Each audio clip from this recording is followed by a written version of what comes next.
భీమవరం నియోజకవర్గం ఎర్రవస్త్ర మండలం నుంచి వచ్చామండి. భీమవరం అంటే ఈసారి పవన్ కళ్యాణ్ గారు అక్కడ పోటీ చేశారు, గతంలో పోటీ చేసి ఈసారి కూడా పోటీ చేస్తా అన్నారు కదా. గతంలో పోటీ చేశాడు. 5 సంవత్సరాల నుంచి ప్రజలు ఏమైపోయారు ఏంటని పట్టుమని 5 సంవత్సరాల్లో సంవత్సరానికి ఒక నెల చెప్పున లేడు. అసలు రాలే కదా, వారాహి యాత్రను పెట్టి వచ్చి మొగం చూపెట్టి వెళ్ళిపోయాడు. మా రియల్ హీరో గంధశ్రీను. గంధశ్రీని ఎవరికి ఏది వచ్చినా ఆపద వచ్చినా వెంటనే పిలిస్తే పలికే వ్యక్తి. చిటికేస్తే చాలు జన సైనికులు కుప్పలుగా మందలుగా వస్తా అంటారు. ఎక్కడున్నారన్నా?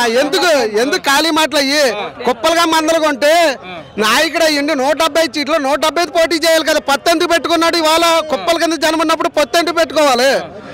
పొత్తు చూసి భయపడుతున్నారంట. ఎవరు భయపడతారు? భయపడితే జనం రారు కదా. ఇప్పుడు భయపడితే సింహం సింగిల్ గా వచ్చింది కాబట్టి మేము అందరం ఇక్కడికి రాగలిగా. భయపడేదే లేదు.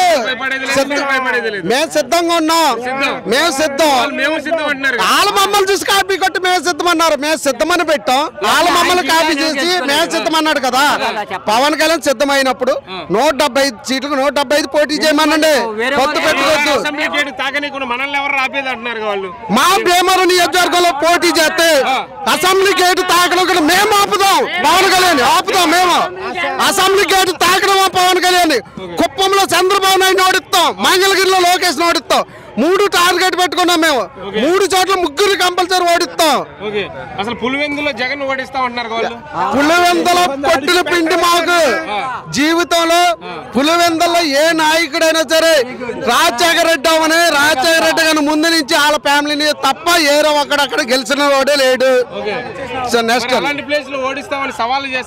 దమ్మంటే పవన్ కళ్యాణ్ అయినా సరే, చంద్రబాబు నాయుడు అయినా సరే, లోకేష్ అయినా సరే మా నాయకుడి మీద పోటీ చేసి కుప్పంలోని గెలమని చూడండి. కుప్పంలో మా నాయకుడి మీద పోటీ చేసి గెలిచి మగోళ్ళు అనిపించుకోమనండి. మా నాయకుడు మగోడు సింగిల్. ఎవరు ఎన్ని ఇబ్బందులు పెట్టినా, ఎవరు ఎన్ని చేసినా, జైల్లో పెట్టినా సింగిల్ పోరాటం చేసి 151 సీట్లతో అసెంబ్లీ నిలబడిన ఏకైక నాయకుడు మా నాయకుడు. కంపల్సరీ డిపాజిట్లు రావు. గంధశ్రీన్ ఆయన ఒక నాయకుడి లక్షణాలు అంటే ప్రజలు ఏమయ్యారు ఏంటన్నది చూసుకోవాలి. కరోనా వచ్చిన టైంలో హైదరాబాద్ వెళ్ళిపోయి దాక్కున్నాడే. మరి జగన్ గారు అలా కాదు కదా, ప్రజల్లో తిరిగాడు. కరోనా టైంలో ఆశా వర్కర్ల చేత, వారంటీల చేత పని చేయించి 2 సంవత్సరాలన్నర కరోనా ఏడిపించినప్పుడు కూడా ప్రతి ఒక్కరికి నేనున్నానని ధైర్యం చెప్పి ఉచితంగా బీ పంపిణీ ఏంటి అన్ని చేసిన.